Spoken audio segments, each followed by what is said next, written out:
Hello and welcome back to the final installment for our review series for Season 1 of The Bad Batch. Today we're covering our thoughts on the season finale, Episode 16, Kamino Lost.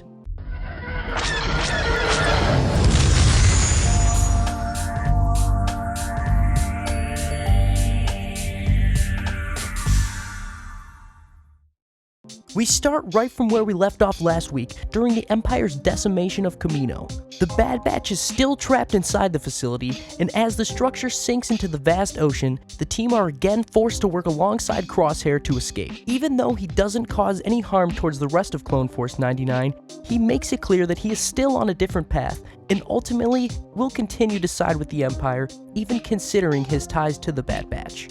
After a few moments of tension, they manage to escape and return to their ship.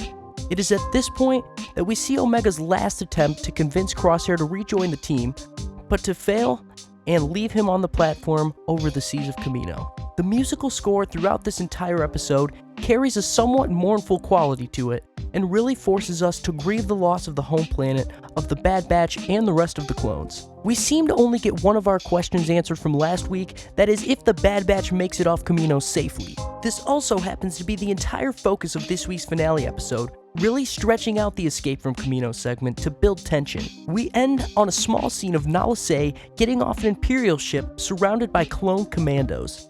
She is then greeted by an unknown person, who tells her how the Empire has big plans for her. What could these big plans be? This is something that they have been showing very clearly over the season, that Nala Se is directly tied to the future of the Empire's cloning experiments. As mentioned before in our previous episode, we think this could be hinting at her involvement in the clone experiments in the creation of a stable Force-sensitive body for Emperor Palpatine. All in all, for the season finale, I felt personally underwhelmed. I want more.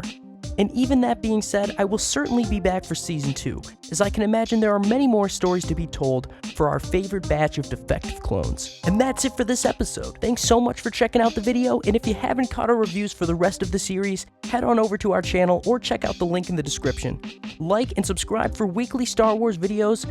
We'll be back next time with an overview for Season 1 as a whole, but until then, may the Force be with you.